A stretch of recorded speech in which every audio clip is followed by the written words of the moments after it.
Hello, my name is Professor Nicholas Clarke and I'm a paediatric orthopaedic surgeon at Southampton University Hospital. I'm talking to you today because I'd like to introduce the concept of a clinical trial for the timing of surgery in hip dysplasia. You may reasonably ask why we're doing this trial at all, and the answer to that question is because of the uncertainty about the timing of any necessary surgery. The reason for that is that there is a very fragile blood supply in the growing hip which can be damaged and cause problems with the growth of the hip later on. If we can discover which timing is appropriate, then we may be able to reduce the incidence of this complication and improve the surgical result. When I discuss the concept of the trial with parents, it's usual for the same questions to be asked. I've collated the 10 most common, and we will go through them in sequence. I will also show you a conversation I've had with a mother whose child was treated for hip dysplasia. So let's go through the questions now.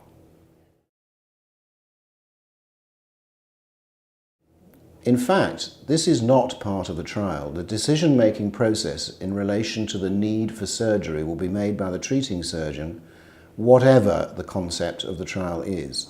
So if your child does need surgery, then the decision is made to proceed, but it's only then that the randomization to either the timing of the surgery or the type of surgery is made. Okay. This does not alter the type of treatment that you would normally receive for your child. Right, so it's just the timing. It's only the timing. Okay. The commonest complication following surgery for hip dysplasia is injury to the blood supply, which causes abnormal growth of the growing femoral head in the hip. Is that the avascular necrosis? And that's what's called avascular necrosis. Right, That okay. is the major complication. Right. And it is that we're trying to avoid, because although the results of surgery are good, if there is avascular necrosis, that compromises the final outcome, and that's what we're trying to address.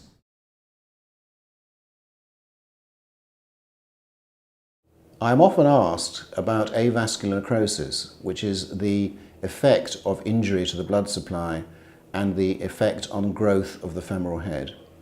This, as we said, is the most common complication.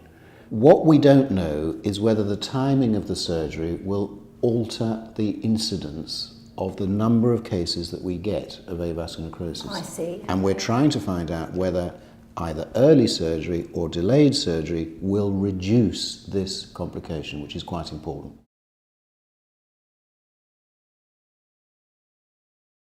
Unfortunately, that would not be possible because the trial has to be randomized as far as selection of timing is concerned. If you wish to change groups, then you would have to withdraw from the trial because we can't do it under those circumstances. And you're free to do so.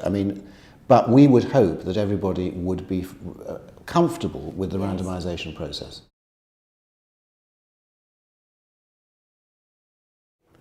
Orthopaedic surgeons are often asked how they would treat their own child in such a circumstance as this. The answer is that we simply don't know, because that is why we're doing the trial. We don't know whether it's better to have it at 3 months, Right. or at 12 months or later on. No. I would only be guessing, and that's why I'm confident that I will recruit babies and infants to this study, because I want to be informed. So you wouldn't be compromising your side of practice?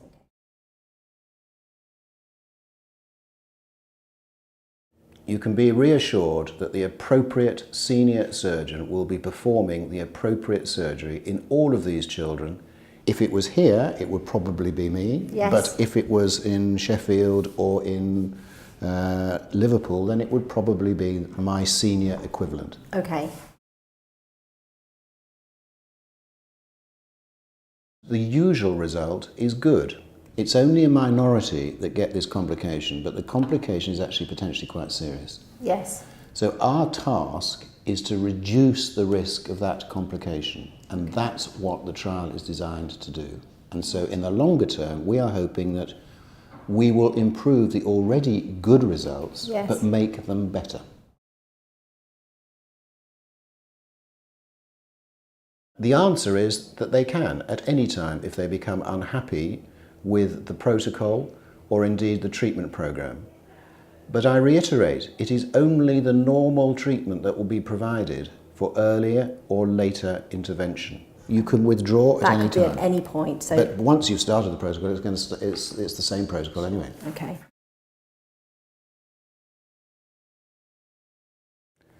Many parents are worried about extra care necessary in the older child versus the infant who is treated early. In fact, there is very little difference. You will always get help from the occupational therapists and from the nursing staff, and really there is no more difficulty in treating the older child than there is the younger child. Okay. There are websites, STEPS, which is the parental support group, will provide advice, and so will the International Hip Dysplasia Institute website. Okay. But no, there is no cause for concern about hip spica care. Okay, that's really helpful. Every surgeon and every department will ensure that every parent is absolutely comfortable doing it. I have to say I found the answers to all of my questions very reassuring, and I think as a parent, if I was considering whether to put a child into this study or not, I think on the basis of all the information I've had from the professor, I would be very confident and reassured that it would be the correct thing to do. Thank you for watching this video, and I hope it's helped you to understand why we are performing this clinical trial and what it involves for your child. We obviously hope that you will participate. If there are any further questions that you need to ask, then your local site coordinator will assist. The study is funded by the Department of Health and is sponsored by the British Society for Children's Orthopaedic Surgery. You can seek further advice from the STEPS Parent Support website or the International Hip Dysplasia Institute. Thank you very much.